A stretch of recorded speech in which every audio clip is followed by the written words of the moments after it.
joining us today. On behalf of the Tourism Coalition of South Dakota, I'd like to welcome our tourism industry players, as well as Gubernatorial candidate Toby Doeden, for taking the time to answer questions and have this important conversation. The purpose of today's virtual Q&A is twofold.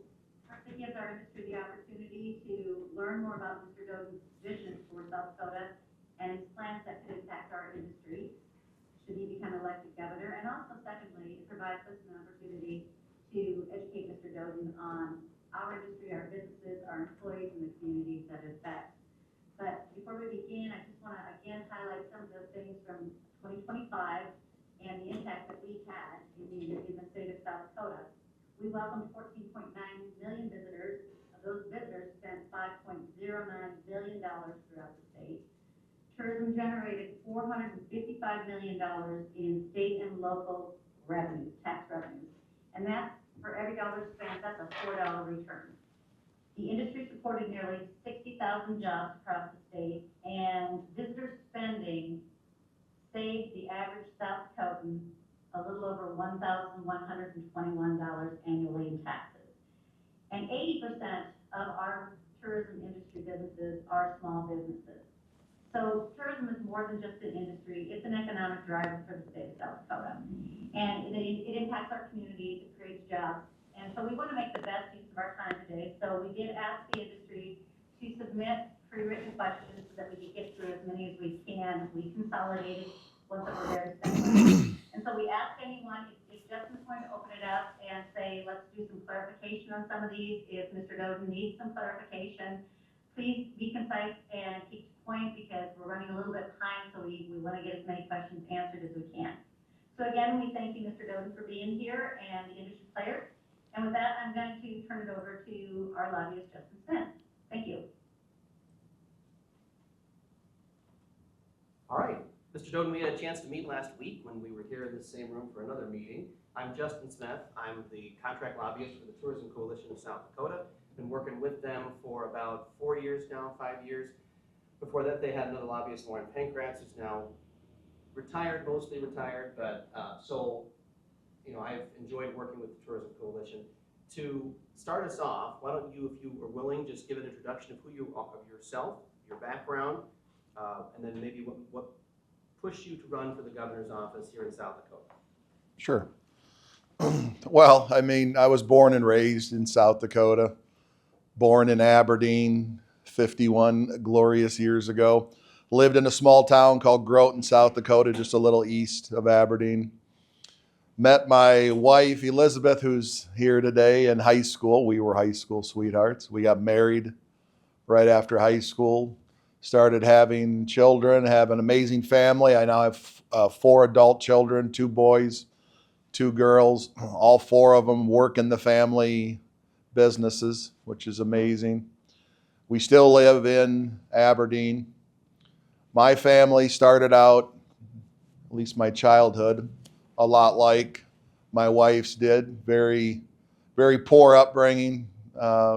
Probably not that much different than a lot of folks in South Dakota. Times were a little different back then. My father was disabled. My mom worked a factory job at 3M and a second job as a CNA at a nursing home. And so I got to learn a lot from my mother when I was very young about a lot of tough life lessons, hard work, discipline, doing more with less. So I spent the first part of my career digging my family, Liz and my 4 children, out of poverty. That was not easy. Maybe a break or 2 along the way. Ended up buying my first company, and since then I've bought or started dozens of others. I still own many of them. And so over the last 15 or 20 years, I've transitioned, I would say, from a young, raw, energetic guy in business to a very seasoned CFO and CEO of my companies. And I woke up a few years ago. My children were all graduated. I was an empty nester. And it felt like perhaps South Dakota was being maybe pushed slightly in the wrong direction by some external forces. Our state spending was increasing more rapidly than what it should have been. Many families across this state were finding living here less and less affordable, sadly. I looked at things like recidivism rates were dramatically increasing. Our public education needed some tweaking, certainly. And our rural infrastructure had not really improved. In fact, in many cases, it had gotten a little bit worse. And so I felt like I had the resources, the energy, and now the time to kind of get involved in some things across the state, which brought me into the political realm about 3 years ago. And so started helping legislators get elected that I thought would be really good leaders in Pierre. That process got me to the point where we were staring this 2026 gubernatorial election straight in the face about a year and a half ago. And I looked at who were the likely candidates to run and the vision that the people of South Dakota want. I've traveled the state exhaustively way before I jumped into this race. And, my sensibilities, my vision for the future of South Dakota largely aligned with the overwhelming majority of people that live here. And I didn't think that was the case with the other candidates that were going to run. And so that's when I knew that I was going to take this drastic turn from CEO of just an amazing group of businesses that I built with my bare hands that I love very much. And I walked away from that to get into this gubernatorial race. And so just maybe a quick minute about the last year. Everybody says I came out of nowhere. We knew a year ago we were probably going to win this race. I went to all 66 counties the first 5 months of my campaign, did over 100 town halls, unscripted. Anything could be asked. I was asked and answered more than 10,000 questions over the last year. Most of those were the first 5 months of this campaign. And I found out very quickly that the bulk of the voters in this state, the tax-paying residents, what they cared about, what was affecting their lives the most, was dramatically and drastically different than the things that people like Larry Roden and Dusty Johnson would consistently talk about. So I was talking about public safety, public education, rural infrastructure, rural healthcare, housing, affordability, law and order, K-12 education. And that message resonated very quickly. I mean, we had 80 people in Buffalo, South Dakota come to an event last fall. Even our most popular politicians over the last 20 years weren't getting 80 people in places like Watertown, Sioux Falls, or Rapid City. We were getting it in towns of 200 people. So it became very clear to us that the voters of South Dakota were ready to move on even 8 or 10 months ago. So we weren't surprised by the June 2nd results. I won Minnehaha County, I won Rapid City, I won Brown, I won 12 of the 14 biggest counties. I won all of the moderate counties. I won the most conservative counties. My message isn't small, it's not isolated. My message is literally resonating with every single person in this state that loves it as much as we do. And so I'm glad I get to speak to folks on the tourism side. I have a lot of passion for tourism in South Dakota. And I think my skills as a governor are going to be very much in line with what you folks want to do and help continue to grow our tourism numbers. And I think I'm uniquely positioned to be a governor that is going to be the most pro-tourism of any governor we've ever had. And I look forward to working with Justin and all of the folks around the state in this space. So. Great, thank you very much. So I'll get into the questions that the folks on the call submitted. They've asked me to kind of facilitate just asking the questions. So speaking on tourism, taxes, and property tax reform, you've discussed property tax reform proposals that could include revenue generated through visitor-related taxes or tourism-based consumption taxes. Given tourism's significant contribution to South Dakota's economy and the fact that more than 80% of tourism-related businesses are small businesses, how would you balance the property tax relief with maintaining South Dakota's competitiveness as an affordable destination and protecting the businesses, jobs, and communities that depend on visitor spending? Yeah. Over the course of a 12-month campaign, 200 bus stop events. I can't even tell you how many hundreds, if not more than 1,000 hours of public speaking I've done. This is not a criticism. This is human nature. I'm the same way. Sometimes I only hear things, very small pieces of things people say because it hits home with me and what I care about the most. And so what I've talked about for a year is making South Dakota more affordable for the residents that live here. Not just Republicans, all 940,000 residents deserve an affordable place to live and an opportunity to buy and own a home, okay? So how do we make South Dakota more affordable? How do we bring inflation down? How do we make home ownership more affordable and more feasible for everybody? And how do we prevent fixed income seniors and others from having to sell their home because of high rising inflation, largely due to property tax? So it's much bigger than phasing out property tax for owner-occupied South Dakota residents, okay? The affordability message is much larger than that. And so it all starts with revenue. Anybody that has ever managed a budget, whether it's governmental or in the private sector, all good and bad generally comes from whether we have enough money or we don't have enough money to do good things and support the people around us, right? And so our state, I believe, can operate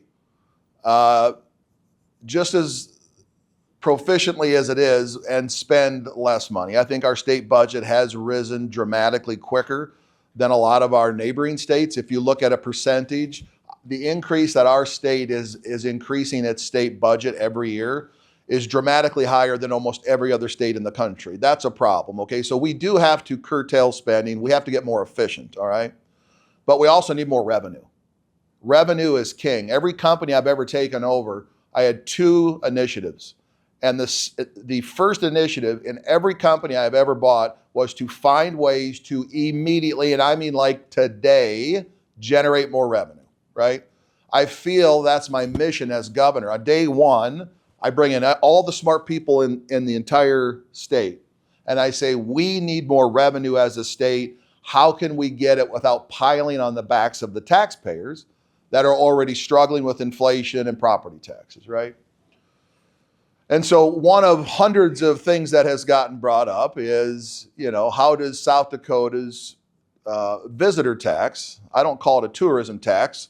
A lot of the people that come here and transact receipts at our retail stores aren't tourists. They are here for business, they're here for family, they're doing all sorts of things. Certainly a big chunk of that is tourism. So I refer to it more as a visitor consumption tax than I would a tourism tax. People have tried to label it a tourism tax to make it a bad thing, right? Well, I've been fortunate enough to travel around this amazing country. I think to pretty much every state, pretty much every touristy place you could go in this country. And I'm not going to tell you folks anything you don't already know, but South Dakota systematically charges far less targeted consumption taxes than most of the states in this country. That's just pointing out a fact. And so that has come up over the last year when we're brainstorming ideas. How can we generate more revenue to fund all of the things our state needs to do, which is to rebuild our bridges and our roads and our K through 12 education and go after the rising drug epidemic. A lot of people don't know this. The drug epidemic in South Dakota today is the worst it's ever been. 50% recidivism rates, all these issues, it takes money to fix those. And so one of the issues and one of the ideas that has come up is looking to implement maybe a slightly more progressive visitor consumption tax, right? And so, but listen, there's 105 legislators, there's leadership teams and groups like yours all over the state. I don't get to be dictator as governor. I govern as governor. And as a CEO, my style is to bring in the smartest people in every single subject matter. I lean on them. I give them the bold vision. I would say, Justin, if I had 100 people at the Capitol, you'd be one of them. We need more revenue to function and to fund this state properly, right? We need 10% more revenue in the next 2 years. I'm going to come back in 2 weeks and I want to hear all the proposals, right? And then we throw them on the table, we build consensus, and I sell it to the legislature. That's how leaders lead, right? So I'm not running for governor to target tourism. Hell, I'm going to be the most proactive governor in growing tourism. I have largely built my companies, my financial success. I'm a hell of a salesman, okay?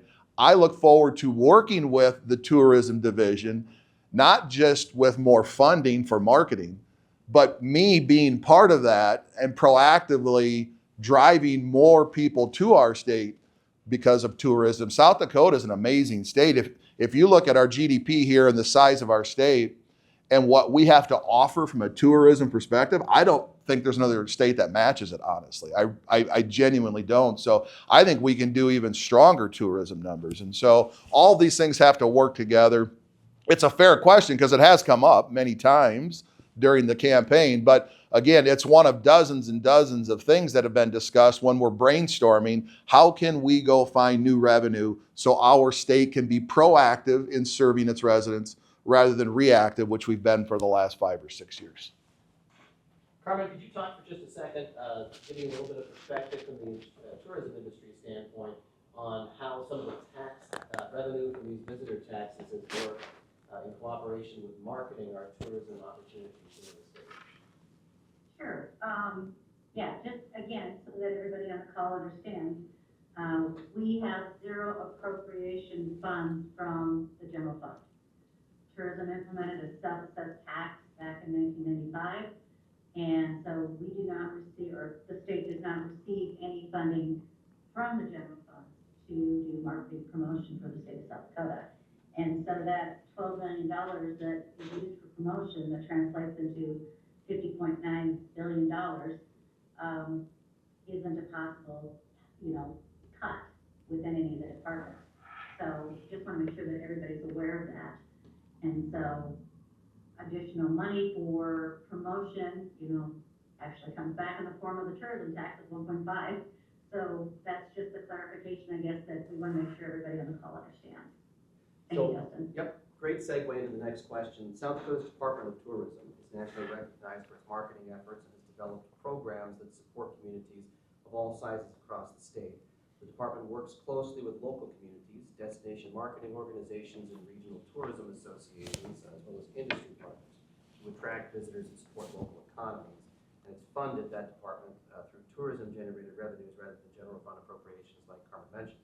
So since the tourism department is a revenue generator, what is your vision for the Department of Tourism, and what role do you believe state government should play in promoting South Dakota as a travel destination?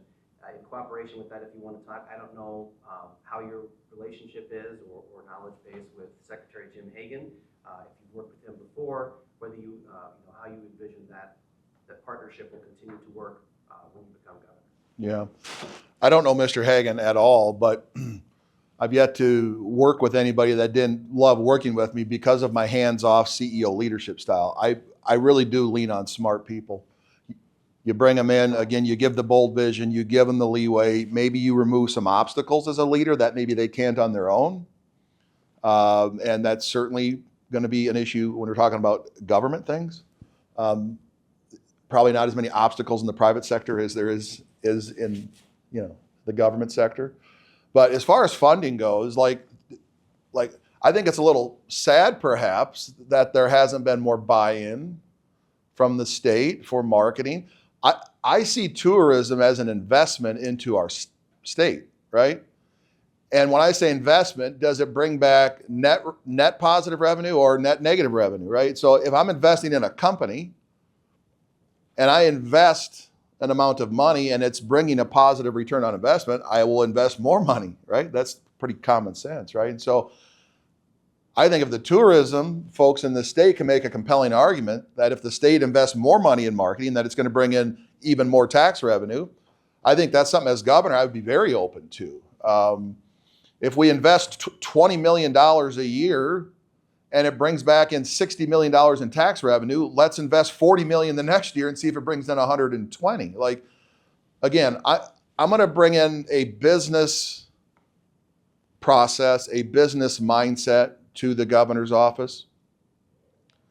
You're not going to see me browbeating legislators. You're going to see me encouraging legislators to bring good legislation and then to rally around the consensus of that legislation and pass great bills that govern for the greater good of the people of South Dakota. And so I learned at a very young age that one of the most powerful tools is brainstorming. I don't think people brainstorm enough. We spend a lot of time in my companies brainstorming, and I'm not just talking about with executive leaders. I mean, we'll bring in 20 or 30 people from all walks of life in our companies. Sometimes we bring in customers or vendors, and we'll brainstorm on how to execute and fix an issue or maybe, enhance one of our companies. And so nothing is ever off the table with me. So again, if somebody brought me an effective plan and they were confident that it was going to be a net positive from a revenue standpoint for our state, I think our state should be looking at investing into marketing. And I was also kind of saddened to find out, as somebody who loves South Dakota, somebody who has invested every nickel that I have into the state, that we've been going out of state for some of these vendor contracts, which I'm going to fight very hard to fix that.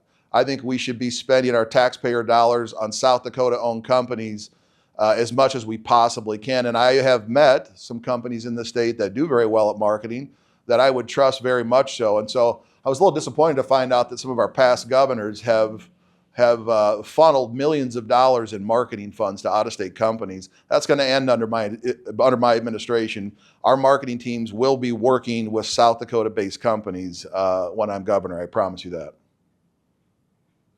I suspect that that'll be music to the ears of some of the people on the call today. It is absurd to me that we are taking tax dollars from tax residents of South Dakota and funneling it through another state's economy is the most ludicrous thing I've ever heard, which I was a little nicer the first time I said it, but when I found that out, I went home and I said, boy, we are going to run into so many common sense solutions in this state.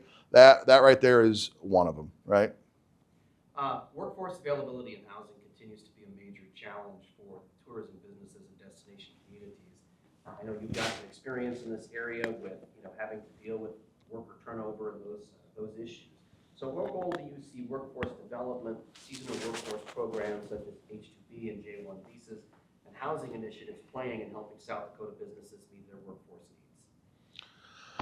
It's a big issue everywhere, and I don't deal with a lot of seasonal stuff, so I'm probably a little less experienced in the seasonal turnover as to what I am in more of a conventional role. But we've talked to people all across this state, and we spend a lot of time out West River. When you think of tourism in South Dakota, I think most people start West River and work their way east. And I'm an East River guy, okay? So, but when I think of tourism, I think of the Black Hills, and I think most people do. Although we have some amazing things, the river, Lewis and Clark, Sioux Falls, Falls Park. I mean, there's Wiley Park up in my area has become a tourist attraction over the last 30 years. Most people don't think of that, but I can tell you, somebody that lives there, the amount of people that come from all over the Midwest just to spend a weekend at Wiley Park. So, all four corners of the state, we have some kind of tourism.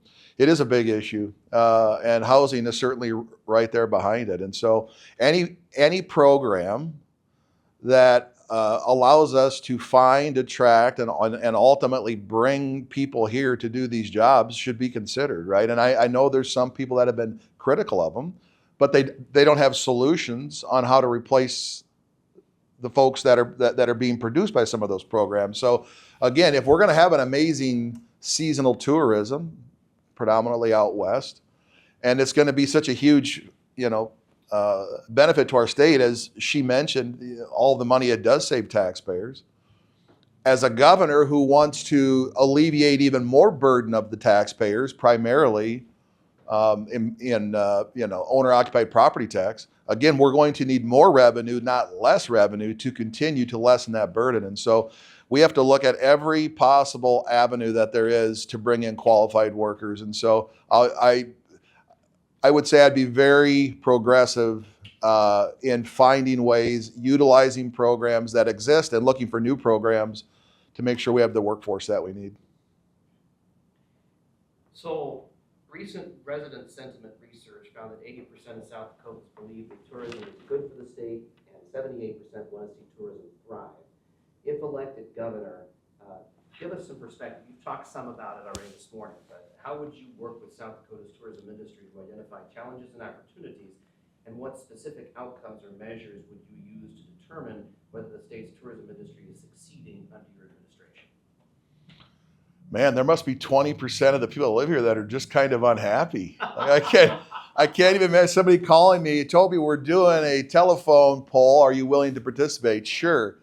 Do you like tourism in South Dakota? No. Hang out. Like, okay. 80% of the people in South Dakota are pretty happy, apparently. So I'm very happy to hear that. Number one, I think it's to provide a safe environment, right? When our recidivism rates are at 50%, that means there's more criminals on the street, right? I'm not going to go down a rabbit hole here, but there was a bill passed 13 years ago called Senate Bill 70 that had a very, very terrible negative impact on law and order in rural counties, rural cities, where a lot of these small businesses are in the touristy areas. Now statistically have more criminals than they did 13 years ago. So number one, we have to get rid of bad legislation like Senate Bill 70. We have to lower recidivism rate. We have to reverse the rising drug epidemic, make South Dakota even more inviting than it already is. I mentioned it earlier. I think we should be spending more money, time, and energy marketing our amazing tourism, not less. I think the state should be willing, if there is compelling data, to invest in those marketing opportunities. And I can tell you, I'll be very, very proactive on that front. If you can show me data that we can get a positive return on every dollar that the state spends in driving in more tourists, I will get you as much money as I possibly can. And once we can show the legislature and the voters that it's working, I will get you more and more every single year. Tourism is going to be a big part of my agenda because tourism is one of the largest revenue drivers in the state. So our state needs more revenue, period. I am a business guy. I'm a CFO. I understand complex financial systems. And I know that if we can't generate more revenue, we can't implement affordability in South Dakota. And if we can't implement affordability in South Dakota, we are going to continue down a very, very negative path over the next 10 years. And we're not far enough along where we can't reverse the affordability issue, but we're getting close. When 40% of the people in South Dakota are renting rather than owning, highest in state history. That is a big, big, big issue. And so how do we bring affordability? More revenue. How do we get more revenue? Grow our economy. A large part of growing our economy is through tourism, right? And so we need a governor that's very proactive, that has energy, has vision.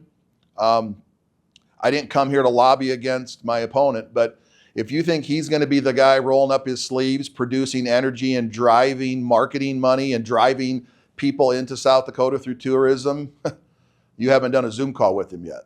And so if you want tourism to thrive in South Dakota, I would start calling your friends and your neighbors, and I would strongly encourage them to show up on July 28th and vote for Toby Doeden.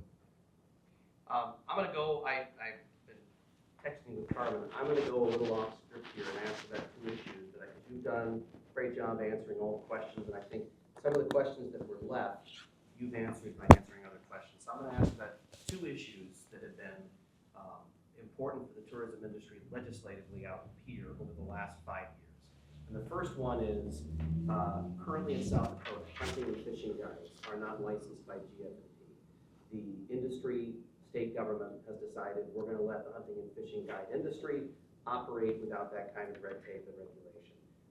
In the last 3 years, there have been a series of bills introduced by some legislators backed by organizations like the Isaac Walton League and some others that, without consulting with the tourism industry and the hunting and fishing guide sector, have wanted to put in place state regulation through GFNP and licensure requirements for hunting and fishing guides. If elected governor, what would your position be on that kind of legislation and working cooperatively with the tourism industry, the hunting and fishing guides on those kinds of issues? Yeah, the first two things, admittedly, I'm not an expert deeply in this subject, but the two things that came to my mind immediately is number one, what are the issues that these groups are having with the way it is now? I'm not aware of any significant issues. Number two is, we already have too much regulation, in my opinion, across the board, nationally and in South Dakota. I like less regulation, not more regulation. So unless somebody could show me compelling evidence that there is some significant negative issue happening with these guides not being licensed and registered, I would strongly oppose more regulation unless there was a compelling argument to do it. Furthermore, and I've been very critical of our leaders in Pierre because, I'll just give you an example. We have a part-time legislature. They serve 10 weeks a year. There was over 600 bills brought forth. They have 40 or 45 actual legislative days. Obviously, you know this. Over 600 bills are brought forth. I'm here to tell you 75% of them were rubbish. Just wasting time. Why are we trying to overregulate a simple rural state that is already overregulated? I think for every bill we pass, we should be forced to go wipe one or two old bills off that are just counterproductive and that make our enforcement agencies less efficient. So listen, we need less regulation, not more regulation. Again, if somebody has a compelling argument as to why this is needed, I'll listen to it. But I can tell you, as somebody who is around hunting and fishing a lot, I have a lot of friends, I know people that are guides, I have never seen an issue firsthand that would make me think, oh, we should be regulating people that are driving a boat with people to go show them where to catch fish. It seems kind of absurd to me. I'm always going to side on the side of less government control and not more government control. So. Great, thank you. And I think it comes as no surprise, probably based on the way I introduced the question. That's definitely music to the ears of the Tourism Coalition. That's a position. I would have answered it the same whether you were for it or not. I would have thrown my water jug at. No, I'm just kidding.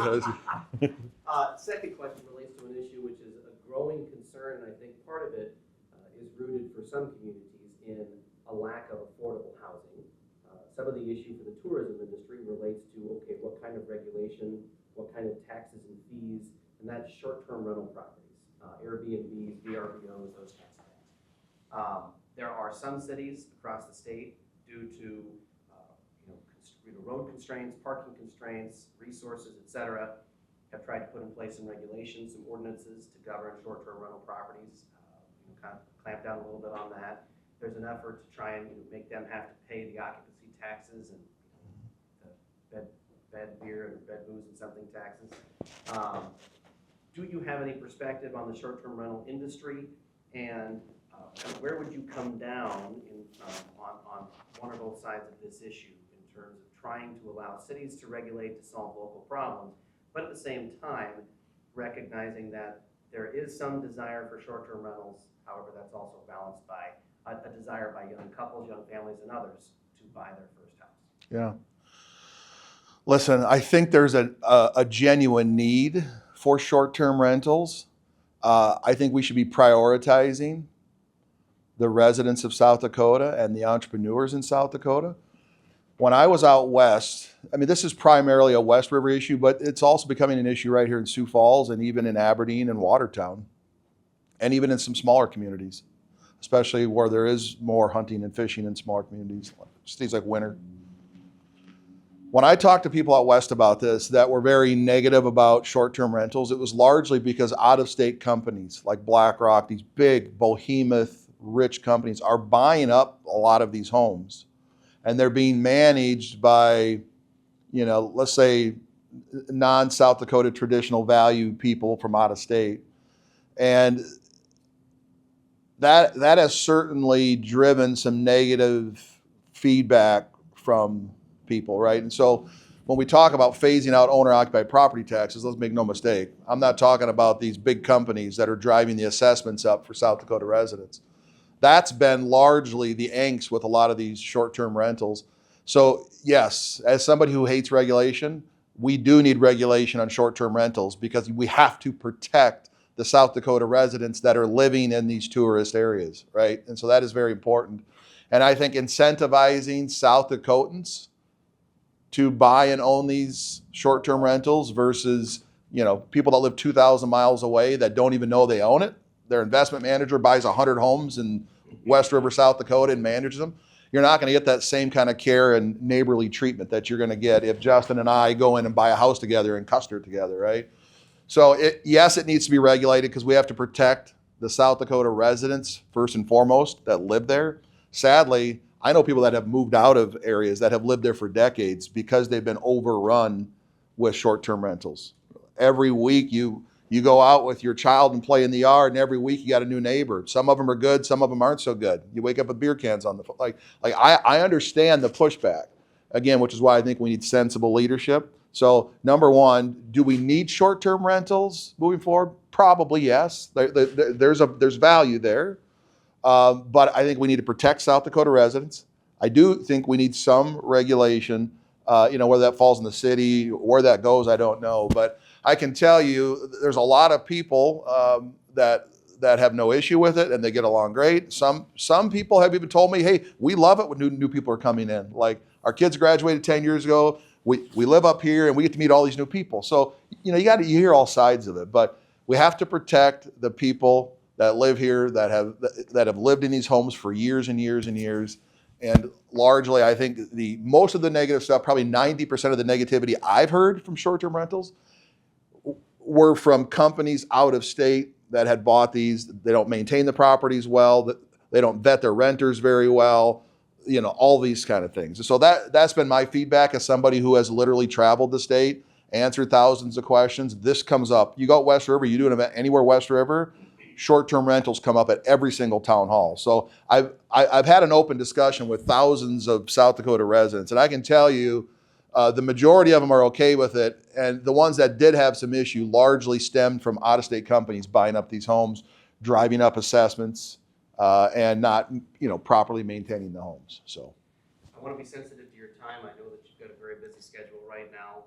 Do you have time for maybe one or two more questions? Absolutely. Okay. Yep. Yeah, I got a heart out in like 8 minutes. Okay. 9 minutes.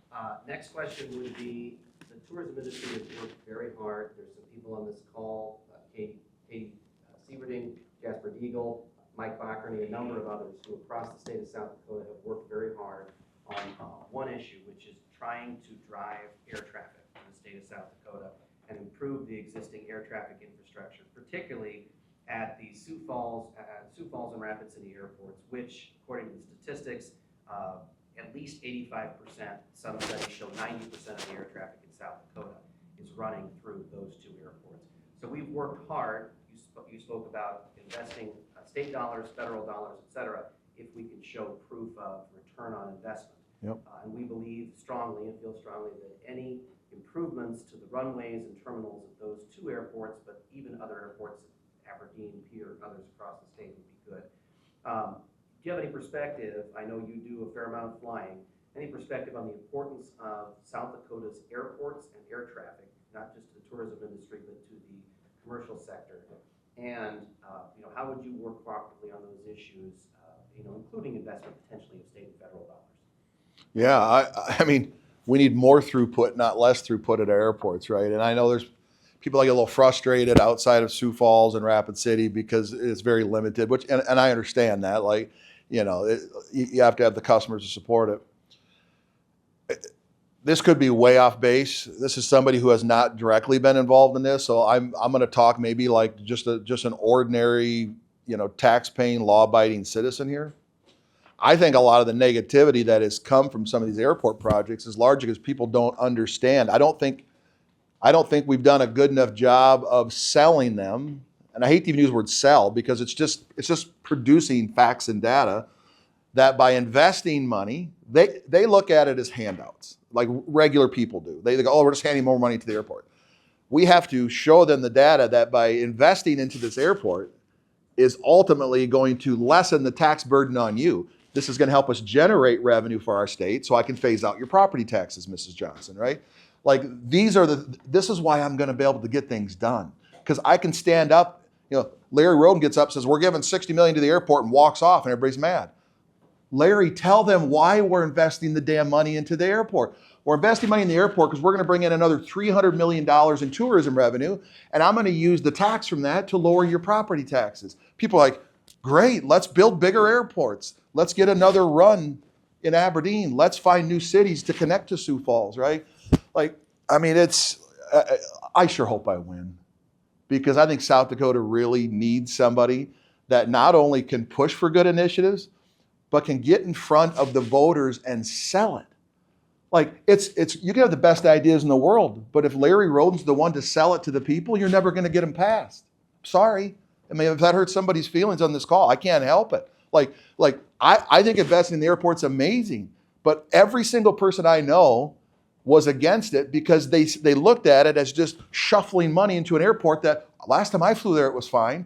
They don't get it, right? So let's sell it, right? It's like every time we do, click it or ticket. It was a great, that was a great, whoever did that was an amazing sell. Click it or ticket, right? Okay, if I don't put my seatbelt on, I'm gonna have to pay money, right? Like, we have to sell these projects. And so listen, I'm 100% for spending more money on the airports. I travel in and out of airports all the time. I see the constraints, I see the issues. I've landed on many rough runways, Yes, we have to invest in our infrastructure, right? When I talk about investing in our infrastructure, it's not just roads and bridges, it's also airports and all these other things. So no, anything that the government is involved in investing in should have a positive ROI for the people that live here. And I think investing in those kind of things, investing in a larger marketing fund for our tourism folks, investing in our airports to bring in more, tourists. These are all things that should be sold as a positive to the people. And here's how you're going to benefit, Mr. and Mrs. Taxpayer, right? I think that's the component that's been missing. That's a great segue into what I think will be our final question. And I cannot thank you enough for all the time you put into this morning. You talk about investment in these funds that allow the marketing of these different communities across the state. Several years ago, under the Nome administration, the tourism industry, the municipal league, and others brought forward a bill that would have allowed what are called business improvement districts, which are funded through hotels and other properties within that district can voluntarily at the local level put on an additional fee, business improvement district tax on the people per night, per room. And that money goes then toward the marketing of and the promotion of that particular city or community. And that bill made it to the legislature and it was vetoed by the governor. She portrayed it as a tax increase, even though, again, as you said, predominantly these are going to be visitors or travelers who are going to be staying in these and paying it. Plus, it's the hotels and others who are then imposing the tax and collecting it. If a similar bill were introduced in the future, again, keeping in mind your, I think, understandable philosophy, we want to see the return on investment data and whatnot. Is that something that you could support, you need more information on? And what are your thoughts on that kind of bill coming back that would increase the authority of the locals for that bid tax? Sounds to me like you just pitched a targeted consumption visitor tax, right? It exists now, yeah, but this bill would have been more to increase the threshold for it. Yeah? Yes. So, listen, I got involved in this in Aberdeen a couple of years ago. Not because I was opposed to the tax, I was opposed to the way they were trying to implement the increase. Okay? Again, government should be transparent. And when government, I don't care if it's at the city level, the county level, or the state level, when government is not 100% transparent, you get pushback from consumers, even if they don't necessarily disagree with what you're trying to do. I think everybody can agree on that. So there was a proposal to raise the bid tax in Aberdeen a few years ago. They wanted to double it.